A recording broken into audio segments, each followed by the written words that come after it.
Hi. Oops, I have to unmute my speaker just a sec.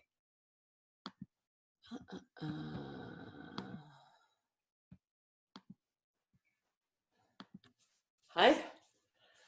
Let's see.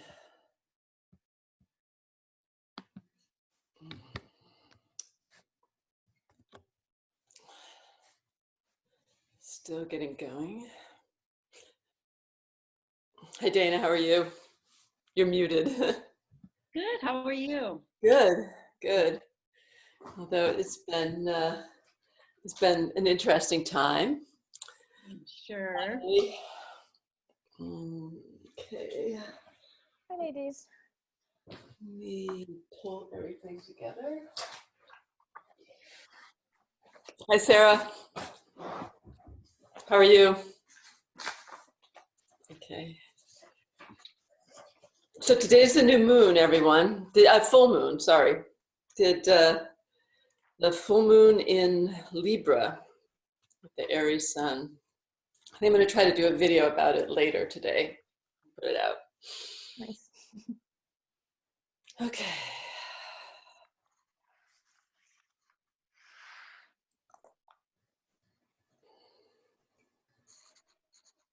All right, let's do one Om and then just sit for a second to get started to center.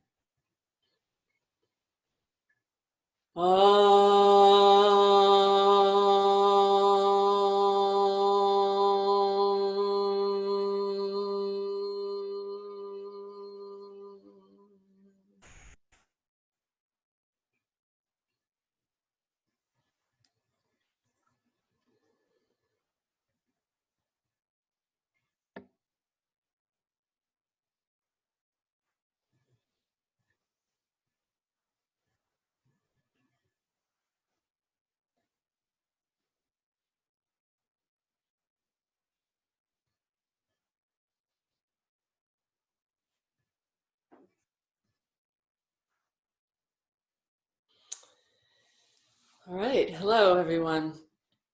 Does anybody have any questions before we get going, or any questions? Hi Heidi, based on the what happened with them with the cards this week, or something that I said last week, or any questions at all to start off? No one? Okay, so the plan for today is I'm going to lead you through a bit of a sort of kind of like a guided meditation grounding exercise first, which I wrote out. Let's see, somewhat like, kind of like this, so it's really easy to follow. And so hopefully I'll be able to effectively do it. But we'll lead you through that. And then you will pick cards for that. And then I think one of the main things to focus on this week was based on a question that somebody asked me, which is, hey Audrey, which was about, somebody emailed me that they had difficulty, I think it was Tina, that they have difficulty with groups of cards. Like, it's fine to pick one card and sort of figure out what that means. So in the course of the day-to-day, one of the things that I think we'll try to focus on is how you make sense of cards grouped together. And some of that has to do with what you ask if you're picking cards. How they come up in a reading is another matter. And in order to be able to effectively do that, it would be better, like, I'm not really sure how to do that with the limitations of the screen. It would be nice to be able to show you like a layout and talk to you about how you make sense of that. But that's a little difficult to do. But first, let's do the grounding exercise, which was also somebody's question before. And so get yourself into a comfortable seat. And once again, let's do another Om to start. Okay, so, everybody ready?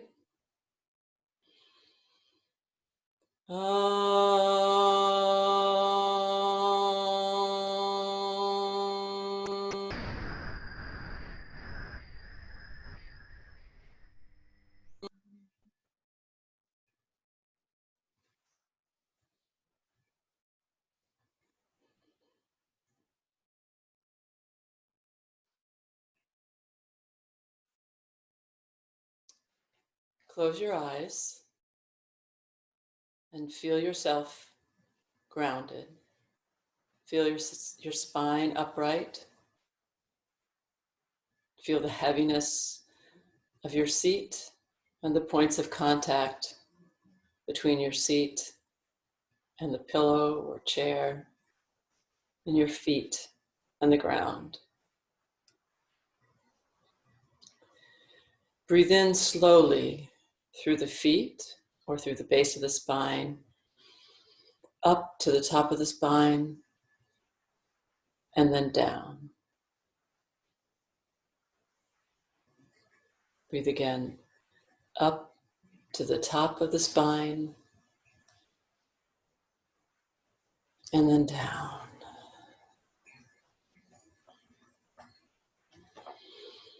Up through the feet, to the base of the spine, to the top of the spine, and then down.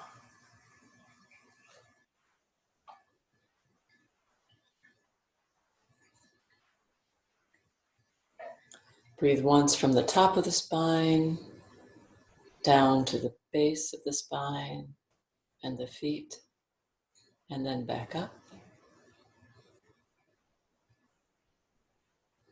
And again through the feet, the base of the spine, up to the top of the head, and then down.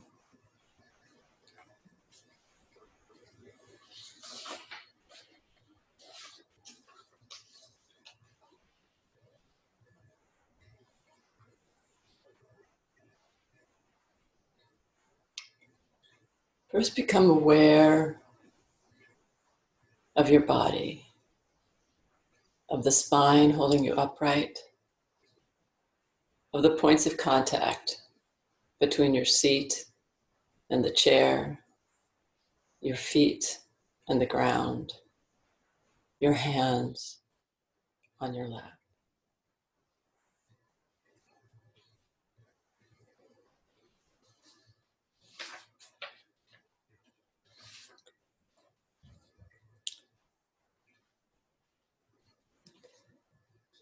Move your awareness just a little bit outside of your body and see yourself looking at yourself as if from outside and a little bit above. What is this person wearing? What are they doing while sitting still? Are they internally coiled and ready to go on to the next thing? Or are they calm? What are they carrying? Feel what's on their shoulders.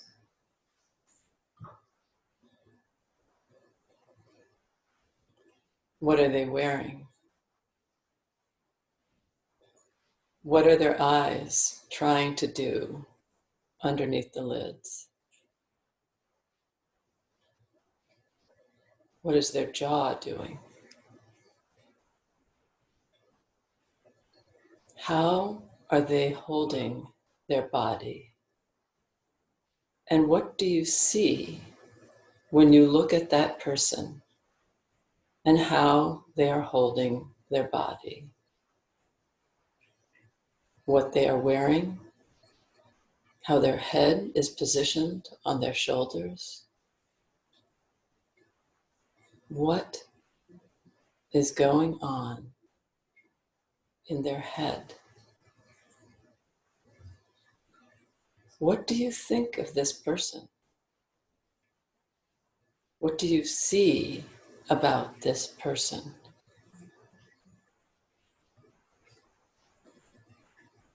Are there colors or energy patterns around this person?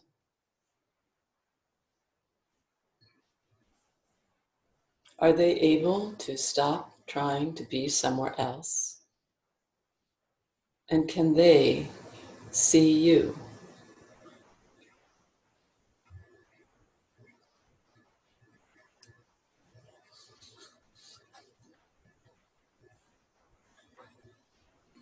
See what you see about this person without any judgment. And now expand your field of vision to see anyone else in your environment, in your home, around you. See them too, without judgment. Do you see their energy? What is it like?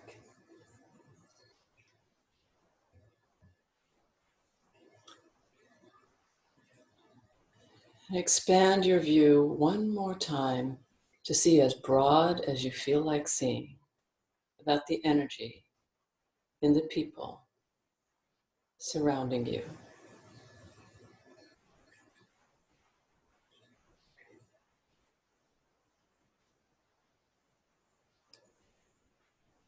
See their essential goodness and their desire.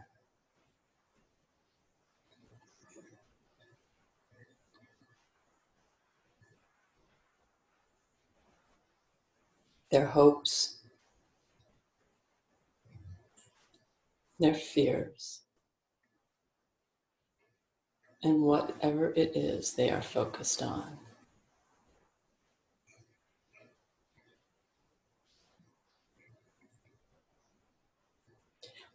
Now, pull back your vision to yourself and spend a few moments seeing yourself. Is there anything that this person needs to know that you can see looking at them right now?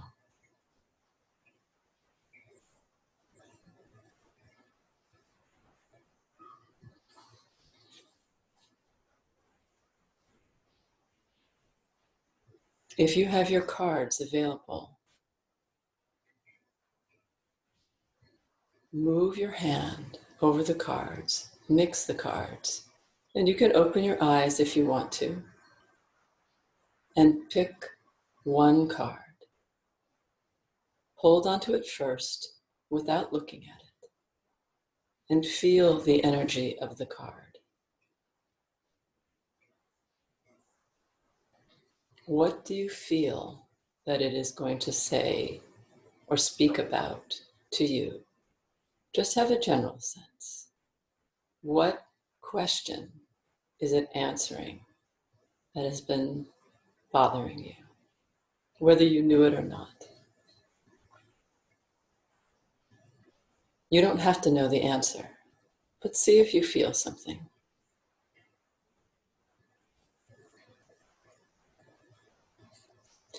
Now open your eyes and look at the card.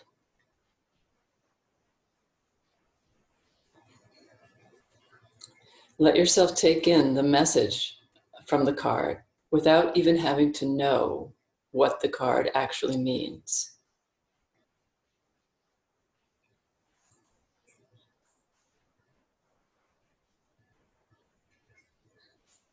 Let yourself feel what that answers for you.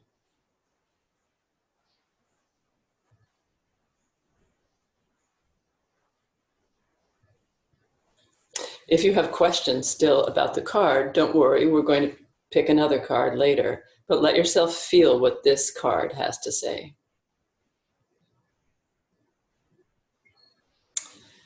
All right, and then you can unmute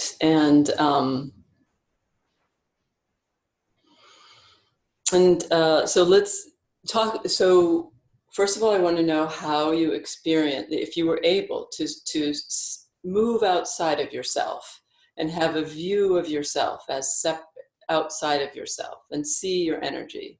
Did people feel able to do that? How was that? It was, I mean, this is Emily speaking. It was interesting for me. I don't think I was necessarily able to see my energy, but I was definitely able to look up at myself. Mm-hmm. And when you did the meditation, I was able to kind of correct my position when you were going through the different part of the body, because I was seeing myself. I was like, oh, I'm hunched, or Right. it was interesting. Yeah. I think that part of it is very interesting. How do you see you? How are you holding your body? And what does that say? Things that you don't even recognize about what is working inside of you, what is motivating you, where you are, that just seeing your body from outside of yourself can help you understand something about what's going on. Anybody else? Okay, go ahead, Audrey. You have to unmute. Okay. All right. Sorry. Is it me? Can you hear me now? Yep. Oh, okay. Got it. Yes, I felt the same way. And then I felt also like I've been in a little funky mood. So I feel like she's not herself. She seems sad and kind of confused, and this energy where it wasn't how I usually perceive myself. Let's put it that way. So I felt kind of like, oh, and you could tell it in my body, the way I was kind of hunched over and I wasn't upright and kind of proud and more energetic, and giving that aura off where I felt like I was definitely kind of hunched over and like, not Right. feeling my typical self. And Right. I'm like, oh, really sad. It can be good to see that and to because we have a tendency to want to push through the things that we're feeling that we don't think we should be feeling. Right. And that don't fit like our sense of, our usual self. Yeah, But it can help build a sense of compassion to actually like how would you be if you saw another person like that? You would be kind to them. right. And then be patient with yourself as it's been ups and downs. Sometimes I'm great, and other times I'm like kind of like, ooh, just really off balance. Right. On everything. Yeah. Right. And I don't have a set of cards, so they're coming on Thursday. But I don't have Okay, good. All right. And so then now let's look, does anybody else have anything they want to say about their experience during that meditation? No? I did, Melissa, I'm sorry, I came in a little bit late when you were already moving. When you were talking about how's that person sitting for a moment, I wasn't quite sure. Right. And I really liked it very much. I'm very used to dealing with a kind of sensory approach to things, so this was very tangible and comfortable. And it was actually it allowed me both to kind of scan the other people in my family in a way that was, I don't tend to see, I feel energy rather than seeing it. I have a more, a different way. Tactile, yeah. And that was a wonderful thing. And the other thing that actually was really a wonderful thing for me is that, I think we change moment to moment and day to day. And today, today's a really great day. And it gave me that moment. It gave me that moment to sort of say, hey, this is a really, not because anything fantastic has happened, but because there's been some very difficult stuff. And so to be able to sort of actually really acknowledge and feel that this is a good moment, enjoy it, notwithstanding anything external or like right now. And I love that. It was really good. Yeah, another good point of it. So also two things that come from what Amanda said. Well, so first of all, what we're doing with the cards is trying to connect to a part of ourself and to a vision and a view. So the cards are a good gateway in, but also the cards are a tool with building that connection to have ongoing. I described last time, like that kind of experience of first seeing your own energy, seeing what you are seeing what you see that you are bringing to a reading for yourself or for someone else is the first most important step. And especially if you're reading for somebody else. And then opening the view to see what you see about the energy around you, it becomes just a matter of seeing or feeling. So that's the other thing too, that like different people have different ways of experiencing. There are many, many different ways to experience psychic or intuitive information. And it's always a process of learning how you experience it. I mean, I use the word see. I'm a very visual person. Seeing is primarily how I experience things, but in the period of time when a series of events sort of led to my recognizing that I should pay attention to the things I had always seen, I was led by step through non-corporeal teachers through the process of understanding how each of the senses can be a gateway for psychic experience to come through, including smell. You know, it's everything can be part of it.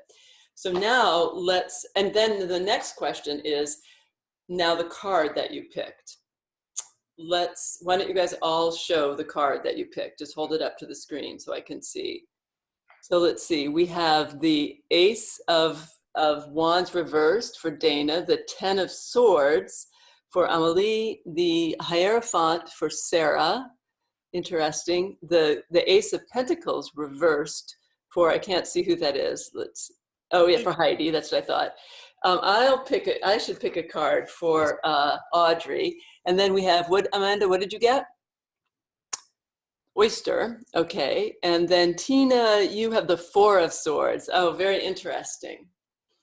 All right.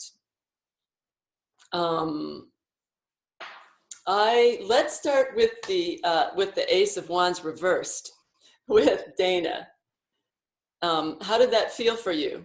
Well, what's interesting is, and this is my whole issue with reading one card per day, is that this morning, my reading, I got Ace of Wands, upright. Mm-hmm. And I never usually get those positive cards. And that was one of my questions is, when I get a positive card in the morning, and I first I'm excited, and then I'm like, oh no, I'm not going to pull cards for a couple of days because now tomorrow's going to. I just have to say, like, sometimes the worst thing you can tell somebody in a reading is that this is a really good time for you, because then they're like, oh my God, you know, I'm not, this is a good time. I'm not doing it right. Exactly. So here it didn't even last a day, because now I pulled it up exactly reversed.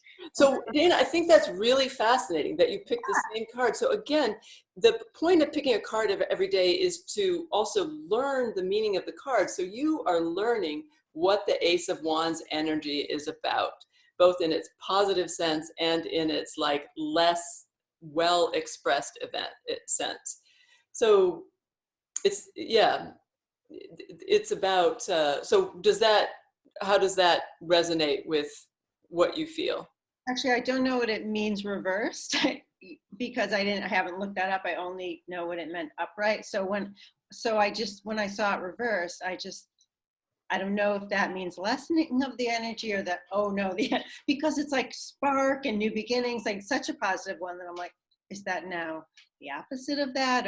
So I don't really know how to work with opposites like that, I guess. So the reverse card does not necessarily always mean the opposite. And again, it can mean different things. It can mean the opposite, but that energy is still in the picture. So it means something about that energy being blocked or changed or not coming through in a totally clear way.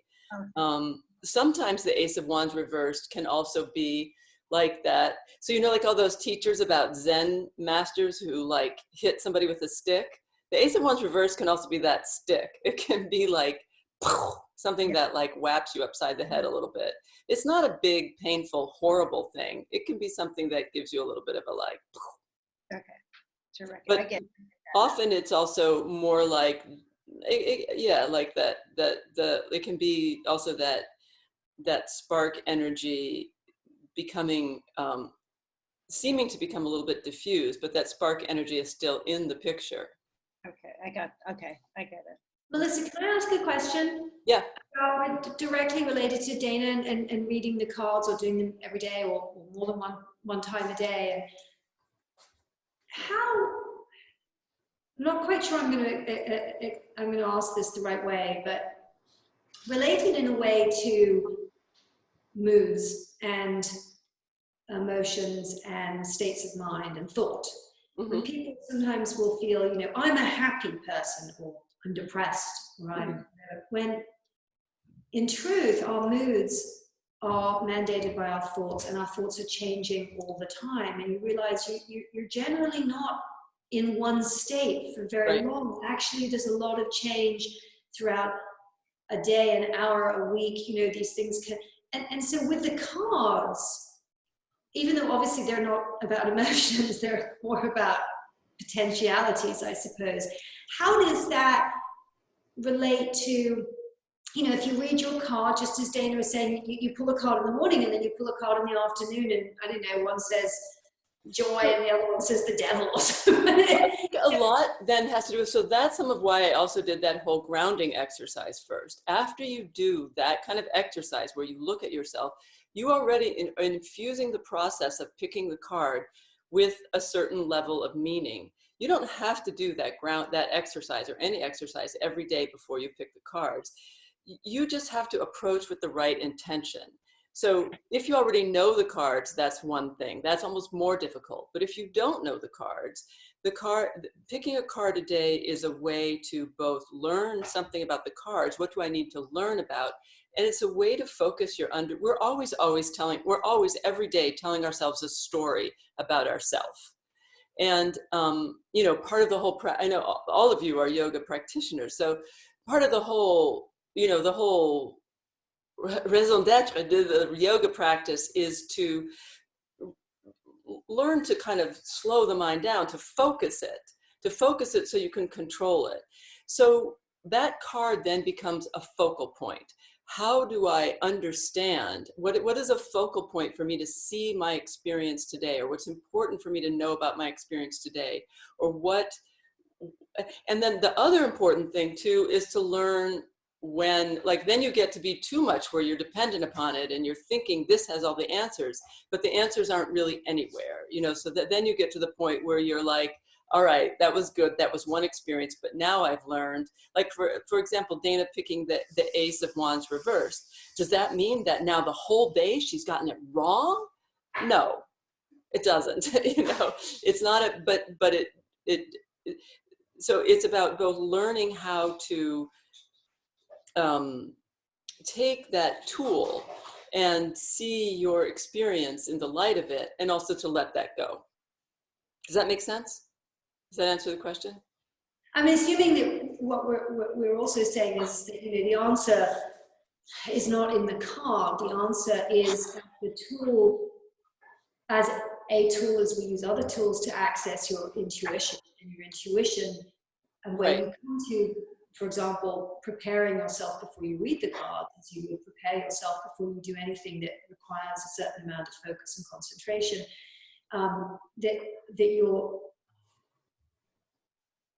there will be always an interpretive aspect which is related to this intuitive side.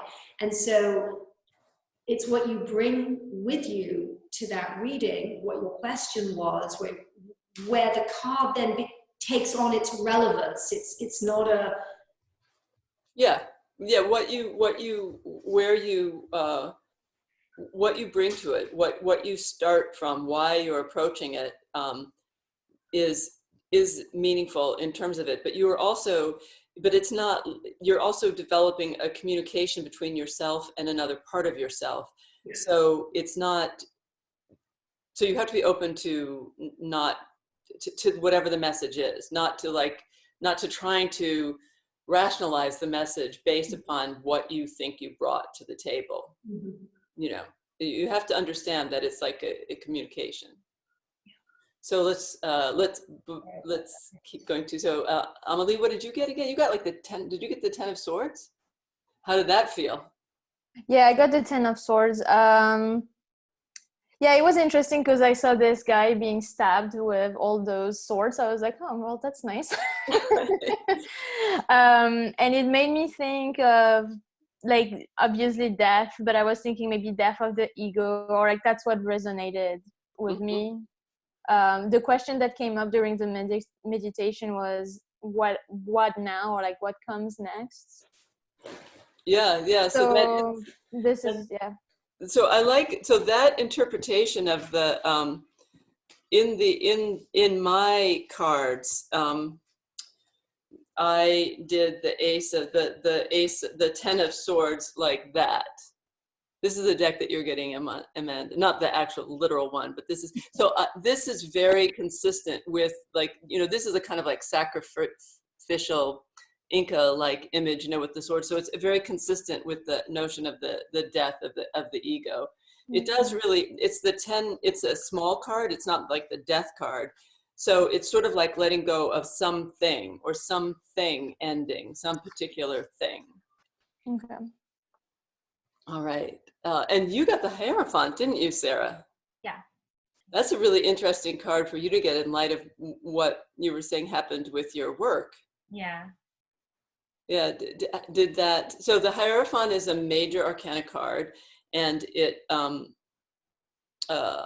so can I say what happened? Yeah. So Sarah was, I think last Thursday, right? She was fired, basically, or they let Furloughed. everybody. She wasn't fired, she was let go. They cut off the employment of everybody.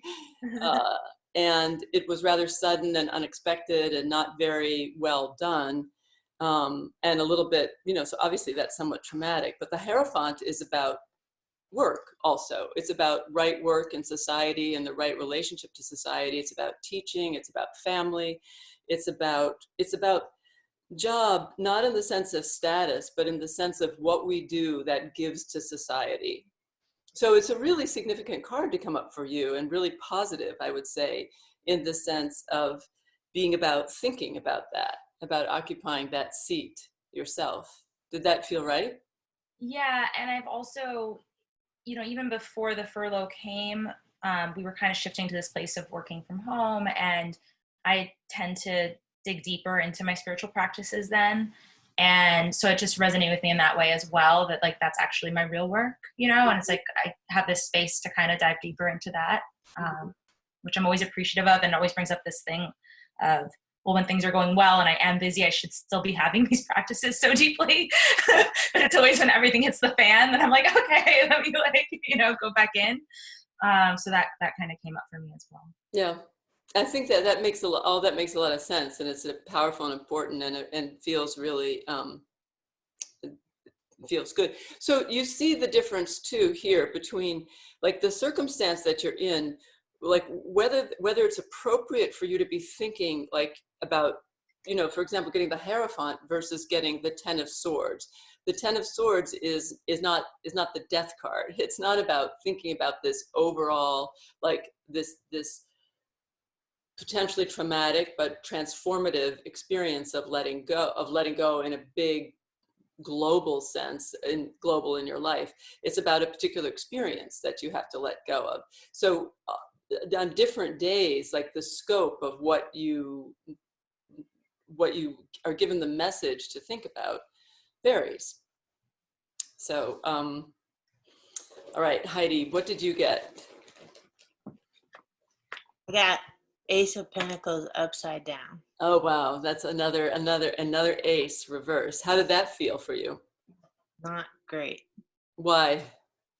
Because when you told us to think about what, before we looked at the card and what it's about, I thought it's about finances. Oh. And I thought, how am I going to get out of this financial pickle? And this doesn't seem good. Well, except for that it's an ace. It is an ace. So aces are good even when they're reversed. But when they're reversed, the energy is delayed perhaps or slowed. It doesn't mean it's not there. I mean, you didn't get, like, had you gotten the 5 of coins, maybe then you could be depressed. That would be loss, But the Ace of Coins reversed is sort of telling you, like maybe you're pushing a little too hard in terms of thinking that you need to come up with a solution right now, because the solution is there and there's something new that is going to happen. It might be delayed somewhat. It's not happening as quickly as you want. It's not right there in the picture now, but it is present. It's just not fully manifest.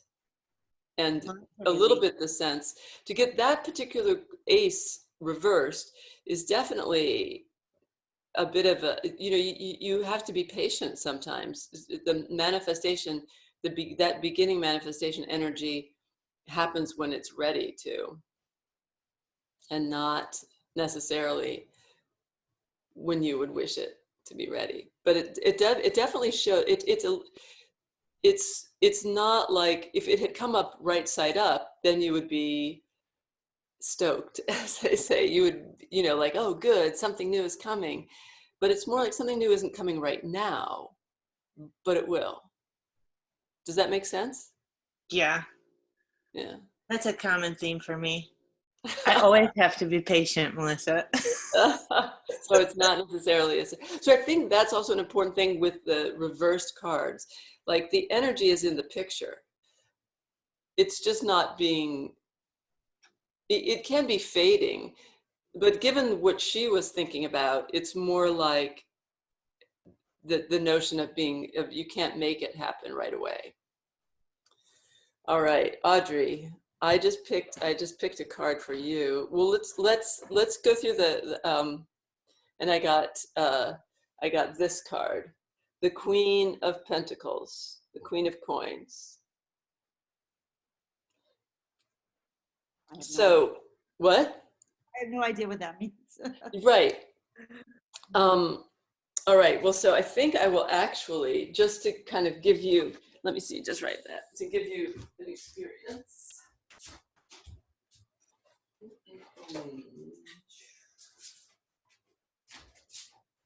I'm going to, so my booklet that comes with either of the two decks, this is the one for that deck, is really focused on the notion of picking a card day by day to sort of learn the cards.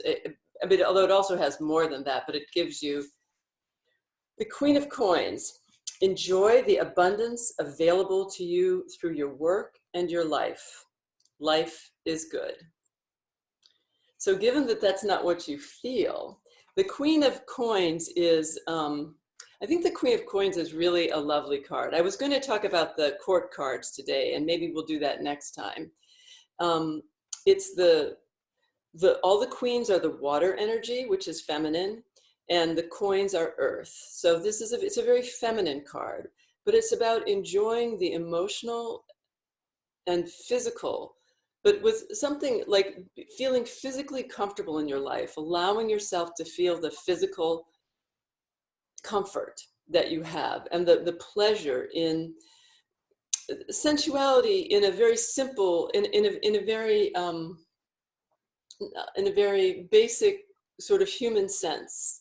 Mm-hmm. And to feel good about the life that you have in all its sort of physical, sensual, grounded experience. That you, to the extent that you have, certainly like having a home, the pleasures of home, the pleasures of food, the pleasures of the nice clothes, the pleasures of the things that feel, the small luxuries that make us all feel well treated by life.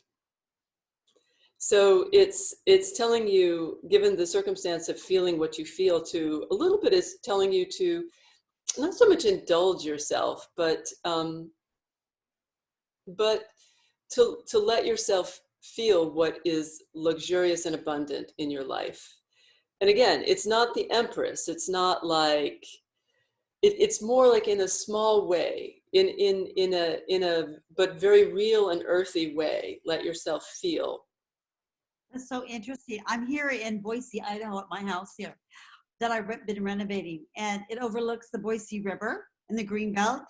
and I've always just come and work. And so I'm here now, and I just love it. It really speaks to me because it's nature right out here. I don't even know I'm in a city because I'm looking out of the river. Mhm. People running.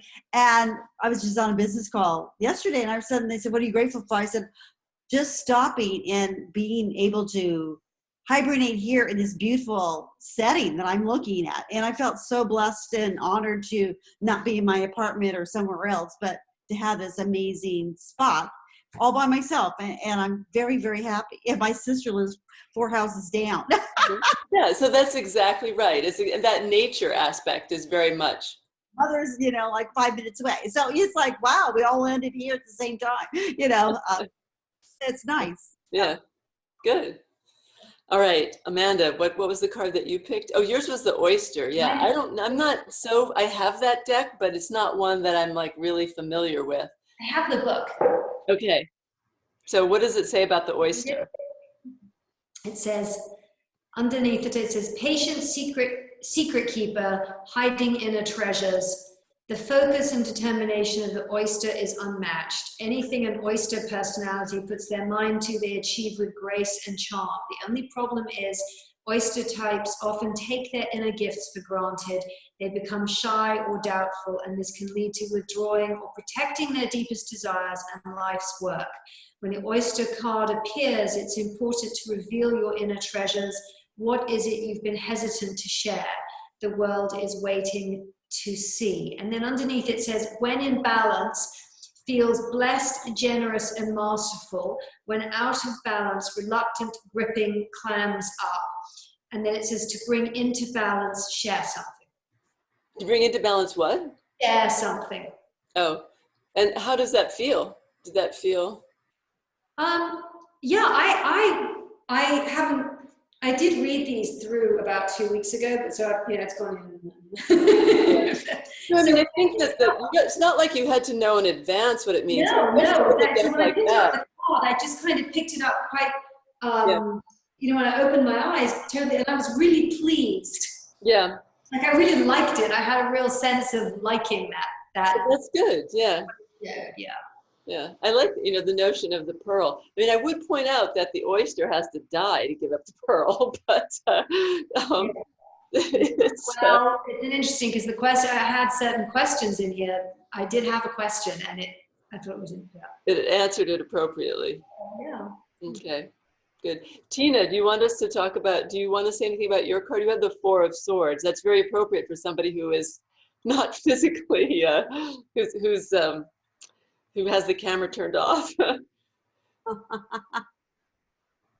Okay. Yeah, well, I can try. Can you hear me? Yes. Yeah, so I'm not very good at English, so sorry about that.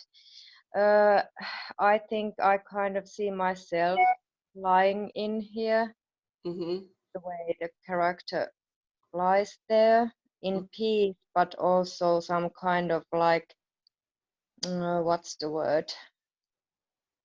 Like he or she has to be there at the Right. moment. Right. You Yeah, have actually said very well something about the 4 of Swords. The 4 of Swords both does have that sense of peace. Sometimes it's called compromise, and that sense of isolation and separation. yeah, I feel that. I think probably And many of us feel that in this period of time, in the sheltering in place from time to time. Go ahead. Sorry.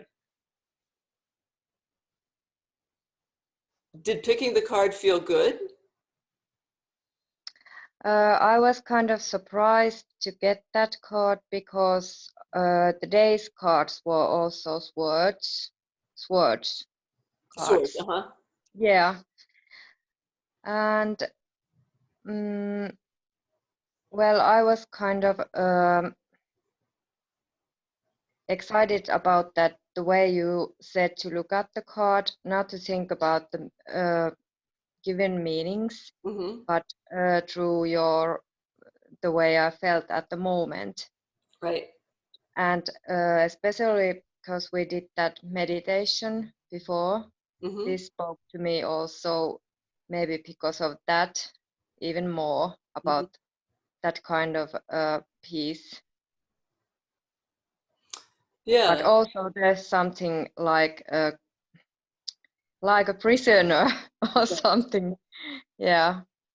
But I think perhaps, I mean, there is a certain extent to which a lot of us feel somewhat imprisoned these days, given the sheltering in place, and that being able to connect to the peacefulness. And again, the Four of Swords is just an event, it's more of a day, more of a message of how to experience something about the day, as opposed to there's only one major arcana card that came up in all the cards that everyone picked. So they're much more about recognizing something, a transient experience.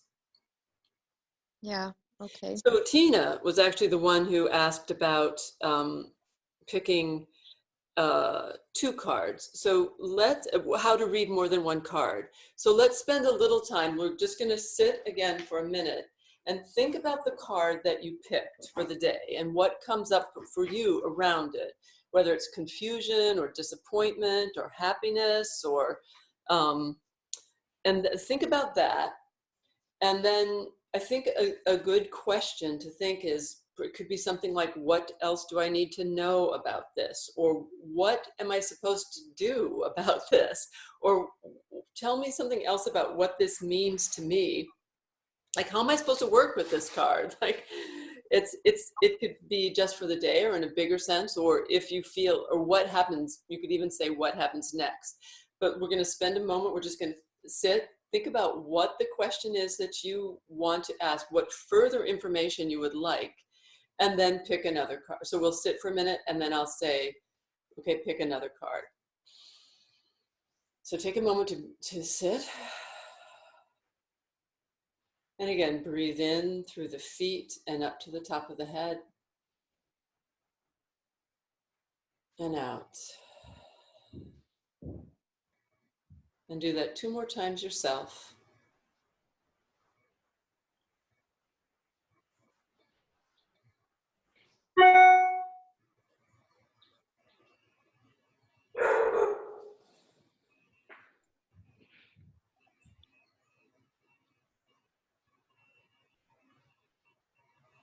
And let yourself feel what the other question, what else comes up for you around this card? Or if nothing else comes up for you around this card, what else is not answered by this card?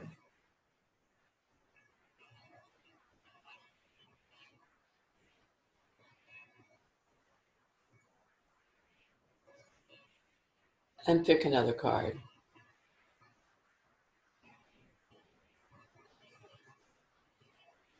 Take a moment to feel the energy of the card before you turn it over. And feel how you feel it answers you. And then turn it over and take a look.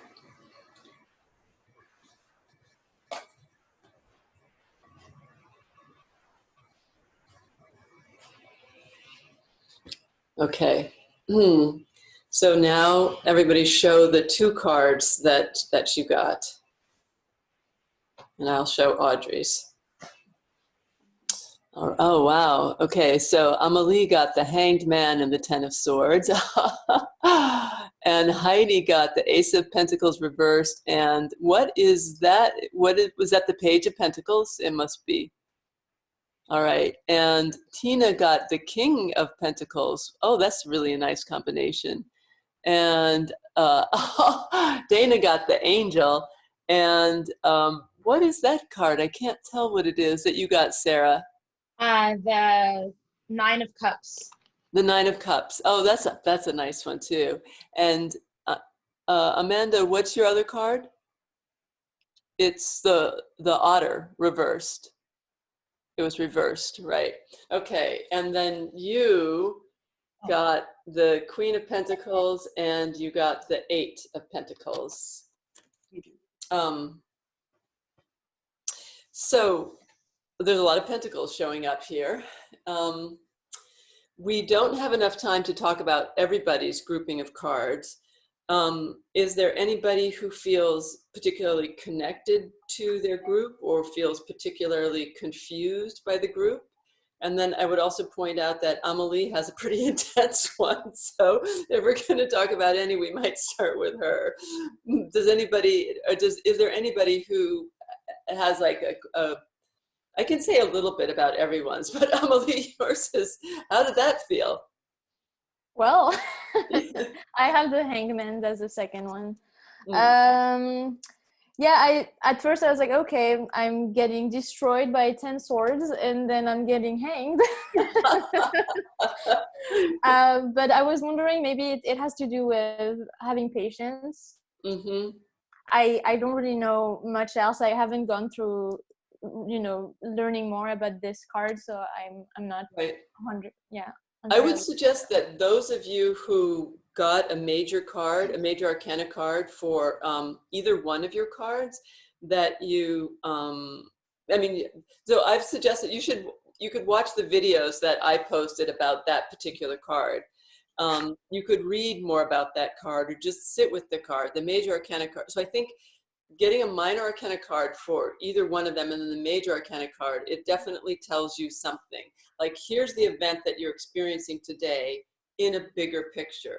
So for example, Dana got the Ace of Wands reversed, but the Angel or Judgment. So there's a big awakening that's happening. One little thing going wrong, one little spark, like kind of not quite making it, not a big deal, because there's a bigger opening that's happening. Amelie, you got two pretty intense cards that can be difficult, but the Hanged Man is also a powerful experience. It is about waiting. It is about patience. It's also about enduring something uncomfortable for that kind of awakening, for a greater wisdom, in this deck, the black and white deck, my version of it is Odin hanging on the tree of life, of Yggdrasil, which he had to sacrifice an eye to be able to hang upside down on the tree of life for 3 days and 3 nights. So he had to sacrifice an eye to be able to go through something uncomfortable in order to gain wisdom. So I think that's a really, it is about waiting in the most basic sense and about enduring, but it's also about doing that with a certain kind of attitude towards towards understanding something bigger. So then you also, Sarah, you got 2 very positive cards. You got the Hierophant and you got the 9 of Cups, which is about groups of people, about positive social encounters, but the 9 of Cups is also something of a wish fulfillment card. So there's a bit of a message there that you can have what you want. Think about what's right for you and you can have what you want. So you got 2 pentacles, Heidi, and you got 2 pentacles also, Audrey. Yours was the Page of Pentacles reversed. So the page, that's so appropriate. The Page of Pentacles is the last card in the deck.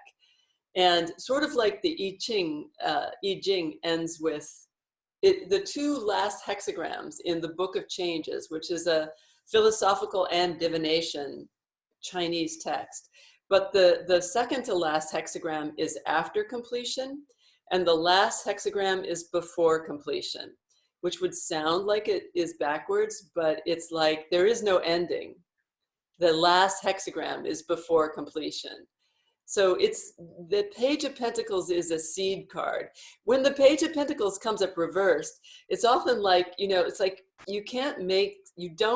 when a seed is planted, you just have to wait for it to grow. It will not help you to go out and dig it up every day to see if it's growing. And it definitely won't help you to try to pull on the shoots to make them grow faster. None of these things make it grow. A seed just grows in its own time. And you can only know if a seed works with time, if a seed is there. So you're definitely getting a message there, Heidi, that like, it feels a little bit too buried with the Page of Pentacles and the Ace of Pentacles reversed. You can feel a little bit like it's buried and it's never going to come up, but you can't know that yet. it seems like perhaps you should pay attention to something else today other than the financial problems, because you're just trying to pull on the shoots to make the seed grow, and that's not going to work. It's either going to come up or it's not. You already got a message it's going to come up at some point, and if it's not going to be this one, just pay attention to something else. All right. Yeah, Audrey, you got the eight of coins is very much the journeyman card. So you got a really nice kind of message of enjoying your life and doing your work. You said you were on a business call before. This is very much like doing your work. So this is like, enjoy the feeling of being somebody who is successful and does good work and can do that work and feels the benefit of it on all levels. So it's a very nice, consistent message. And Amanda, so I have also these animal decks. So I would imagine that the otter is something about playfulness. So the otter reversed would seem to indicate that it looks like there's a bit of a message there that you have something to give, that maybe and that maybe you need to find maybe to have a little bit less sensitivity and a little bit more playfulness around it, because the oyster is so sensitive. That's how it makes the pearl. And the otter reversed would just seem to be a sort of gentle, well, it could be one of two things. It can be a gentle notion to be more playful, but it can also say that this is not really a playful time for you because you're in more this oyster-like phase. Because the oyster is like so private that before you know how to give up the pearl, you can't be an otter and an oyster. They're two very different energies, you know. You can't really do them both at the same time. So it's a little bit more like today's an oyster energy kind of day. And especially if you have kids or something, they're not going to really want you to be an oyster. They're going to want you to be a pearl, to be an otter. And that it's maybe a little bit telling you to be patient with yourself, that you're not going to be a certain kind of, it's not going to be as easy to be a certain kind of being. Wait, you're muted. There. It says here, it's funny you should say that, it says to bring into balance, dance party or celebration. I love to dance, but I'm not ready for a dance party today. Maybe not yet. I feel really very grounded today. Mm-hmm. And that's different and joyous, but that's different to dance party. Yeah, very different from dance party. Dance party is a different thing. Right. The only dance party oysters that I know of are in The Walrus and the Carpenter, and they all get eaten. So, do you know that? The Lewis Carroll, the Walrus and the Carpenter? Yeah. Okay. Tina, do you want to show us your two cards? Let's see if she, there we go. Tina's muted. Oh yeah, that's okay. I'll talk about them. So you also got the pentacle there, Tina. So I think that's really interesting. The Four of Swords and the King of Pentacles, somewhat similar to Audrey, but with, of course, a different flavor. The King of Pentacles, she got the Queen of Pentacles. The King is also about enjoying your, the King has a little bit more to do with work, actually. The King is, and about, but the two together suggest that your, you know, the isolation is materially beneficial, that it will help you, that in this kind of peaceful isolation, you'll be able to do something successful or important, or something that has positive material consequences, really. Does that resonate with you? Thank you. It sounds better than what I thought myself. What did you tell yourself about it? Well, I'm not kind of sure, but I got this King of Pentacles also yesterday for my days card. So, and I have just thought about it like there's much of everything, and and that also Earth sign and maybe Taurus. Mm-hmm. Mm-hmm. I maybe can't find the right words now. Sorry, but Right, that's okay. yeah, The King yeah, of Pentacles is a good card. It's more the King of Coins. So here you will feel prosperous and wealthy today. Let yourself enjoy the rewards of your work. So it is very much about someone who is successful and prosperous, and and that can mean many different things. It has a sense of materially, but that materially doesn't always mean money. It means, in a physical sense. So there's definitely a sense of your alone time being productive, and yeah, and thank you. um, and contributing to your overall well-being in a way that lasts into the future, because the King of Pentacles is kind of building for the future. All right. Any other questions or comments or anything that you'd like me to address next week? You can always send me emails about that too. Anything else? I had one question. Okay. You said you thought it's interesting that a lot of pentacles came up for us as a group. Mm-hmm. Can you talk a little more about that? Well, I think this is a time when people are first of all, people can be somewhat concerned about the material, about well-being, about their own material well-being, about their body's health, and about their ability to physically manifest also for themselves. And also the Hierophant is ruled by the sign of Taurus. So even though Sarah didn't get Pentacles, Taurus is an earth sign. I think also let's see, so there's the notion of manifesting and of our health and of our financial well-being. I think also being isolated, like Tina's card, it can sometimes it can make you feel, it can be grounding in ways that are positive and negative. It can be grounding, and you can also feel buried, you know. So the issue of how we deal with our own material reality becomes important. It could have been a lot of swords that came up. It could be getting too much in our head, or a lot of problems. But in the whole, I think it's interesting that a lot of physical issues. There's a whole cycle of things that you go through, and I think how we deal with how we're dealing with the physical right now is something that is clearly in the air. Although that's like, I mean, Dana's card, and I can't really speak so much to the to Amanda's cards, but Dana's cards would have been an exception. They were very much, they were much more about, they were much more energetic in terms of a different kind of experience. So, and also Amelie's too. Hers were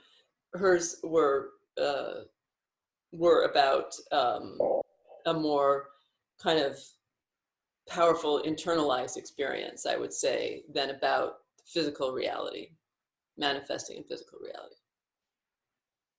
Anybody else? All right. It's been a pleasure. Thank you. And by all means, send me any questions or suggestions or things that you'd like more focus on next week. All right. Should we do one more Om before we? Okay.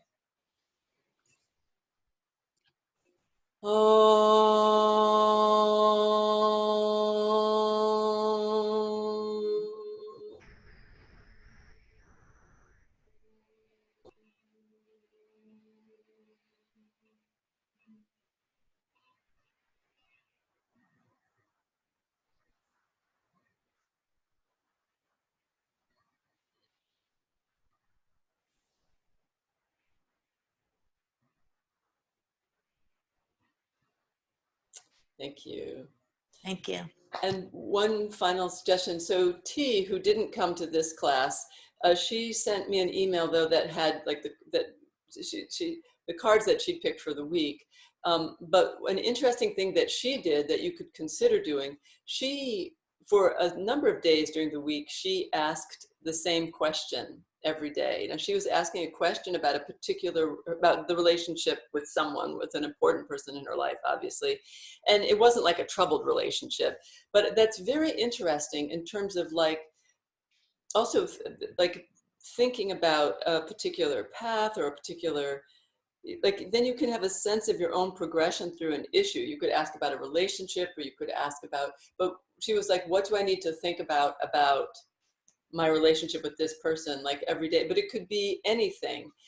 That can be an interesting way to both help learn the cards and an interesting way to learn something from what you're doing with cards. Yeah. Melissa, one quick question. These cards, they don't have arcanas, do they? No, I don't think they do. And I haven't spent that much time with that deck, but I think that it's all, it's not like that. Yeah. But I'm going to wait for my other set to come. Right. You'll get them soon. I'm going to put them in the mail today. I do. All right. See you all next week. Thank you so much. Thank you. Bye-bye.